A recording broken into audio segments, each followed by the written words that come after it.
नमस्कार दोस्तों, हमारे चैनल पांडे सनातनी में आपका एक बार फिर से स्वागत है। जय श्री कृष्ण, राधे राधे, हर हर महादेव। आइए दोस्तों, सुनते हैं सोमवार व्रत कथा। प्राचीन समय की बात है। एक गांव में एक साहूकार रहता था। साहूकार बहुत अमीर था, लेकिन उसकी कोई संतान नहीं थी। साहूकार अपने वंश को लेकर हमेशा चिंतित रहता था। साहूकार भगवान शिव को प्रसन्न करने के लिए सोमवार का व्रत रखता था और व्रत के दौरान भगवान शिव और पार्वती की पूजा करता था और शाम को शिवलिंग पर दीपक जलाता था। साहूकार की पूजा अर्चना को देखकर एक दिन माता पार्वती ने भगवान शिव से कहा कि हे प्रभु, यह साहूकार आपका परम भक्त है, प्रतिदिन आपकी विधि विधान से पूजा करता है। मुझे लगता है कि आपको इसकी मनोकामना पूरी कर देनी चाहिए। शिव ने पार्वती जी की बात सुनकर कहा, हे गौरी, यह संसार एक कर्म क्षेत्र है। जैसे एक किसान अपने खेत में बीज बोता है, कुछ वक्त बाद पेड़ में वैसे ही फल मिलता है, उसी तरह इस संसार में आर्थिक जैसा कर्म करता है वैसा ही उसे फल मिलता है। भगवान भोलेनाथ बोले कि हे पार्वती, इसके कर्मों में संतान सुख नहीं है। लेकिन माता पार्वती ने भोले भंडारी से दोबारा आग्रह किया और कहा, हे नाथ, फिर भी आप इसकी मनोकामना पूर्ण कर दीजिए। यह आपका परम भक्त है। अगर आपने अपने भक्तों की इच्छा पूर्ण नहीं की तो आपकी पूजा आराधना क्यों करेगा और कौन मानेगा आपकी पूजा अर्चना को। माता पार्वती की आग्रह करने के बाद भगवान शिव ने अपनी कहा, यह साहूकार बहुत धनवान है और इसके कोई पुत्र नहीं है, इसलिए यह सदैव चिंतित रहता है, लेकिन इसके भाग्य में संतान योग ही नहीं है। अगर तुम इतनी आग्रह कर रही हो तो तुम्हारी आग्रह के अनुसार मैं इसे पुत्र प्राप्ति का वरदान दे देता हूँ, लेकिन इसका जो पुत्र होगा वह केवल 12 वर्ष तक ही जीवित रहेगा।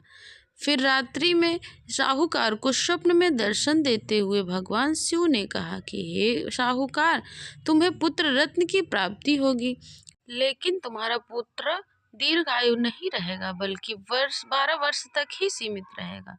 यह सुनकर साहू तो प्रसन्न हुआ और साहूकार ने इस बात को सुनकर पूजा अर्चना जारी रखी और कुछ दिनों बाद साहूकार की पत्नी गर्भवती हो गई और उसने एक सुंदर बालक को जन्म दिया।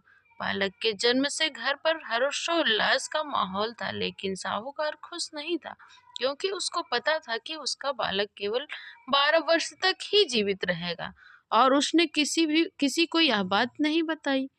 जब साहूकार का बेटा 11 वर्ष का हो गया तो उसकी पत्नी ने कहा कि अब हमें इसका विवाह कर देना चाहिए, लेकिन साहूकार ने मना कर दिया और शिक्षा नियुक्त करने के लिए उसके मामा को बुलवाया।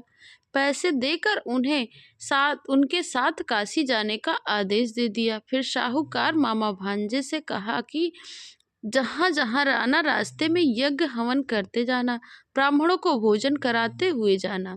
दोनों मामा भांजे ने ऐसा ही किया। काशी जाते वक्त रास्ते में जहाँ भी रुकते वहाँ यज्ञ करते और ब्राह्मणों को भोजन कराते। ऐसा करते करते एक गांव में पहुँचे जहाँ राजा अपनी पुत्री का विवाह एक ऐसे राजकुमार के साथ करवा रहा था जो एक आंख से काना था। दूल्हे का पिता इस बात से चिंतित था कि दुल्हन पक्ष को यह पता चल जाता है तो राजकुमारी का विवाह से करने से मना न कर दें। इसलिए वह शख्स साहूकार के पुत्र को देखता है और उसने सोचने लगता है कि इस बालक के स्थान पर इस साहूकार के पुत्र को दूल्हा बनाकर बिठा दिया जाए। दुल्हन के पक्ष वालों को इस बात का पता भी नहीं चलेगा और विवाह भी हो जाएगा।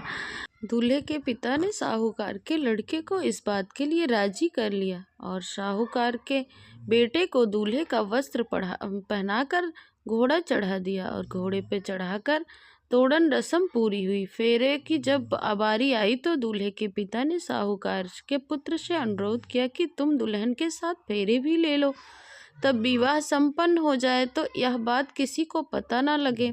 इस तरह साहूकार के बेटे का विवाह उस राजकुमारी के साथ हो गया और विवाह संपन्न होने के बाद मामा भांजे काशी की ओर प्रस्थान कर गए। परंतु साहूकार के पुत्र ने दुल्हन के चुनरी में लिख दिया था कि तुम्हारी शादी मुझसे हुई है, लेकिन जिसके साथ तुम्हारा विवाह होने को आया था वह आदमी एक आंख से काना था। मैं शिक्षा ग्रहण करने काशी जा रहा हूँ। तब राजकुमारी को यह बात पता चली तो राजकुमार के साथ जाने से इनकार कर दिया। अपने पिता से सब बात बता दी। मेरा पति यह नहीं है, मेरा पति तो शिक्षा ग्रहण करने के लिए काशी गया है। तब यह बात पूरे नगर में फैल गई। मजबूरी में दूल्हे के पिता को सारी बात बतानी पड़ी और दुल्हन के पिता ने भी अपनी बेटी को भेजने से इनकार कर दिया।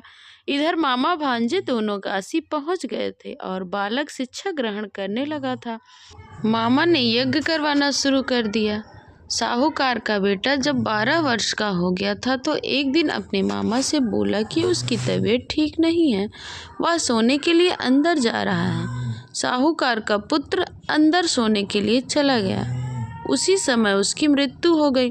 कुछ देर बाद जब मामा अंदर पहुंचा तो उन्होंने देखा कि अपने भांजे को मरे हुए देखा और वह बहुत दुखी हुआ, परंतु वह रोया भी नहीं क्योंकि उसने यज्ञ अधूरा नहीं छोड़ना था।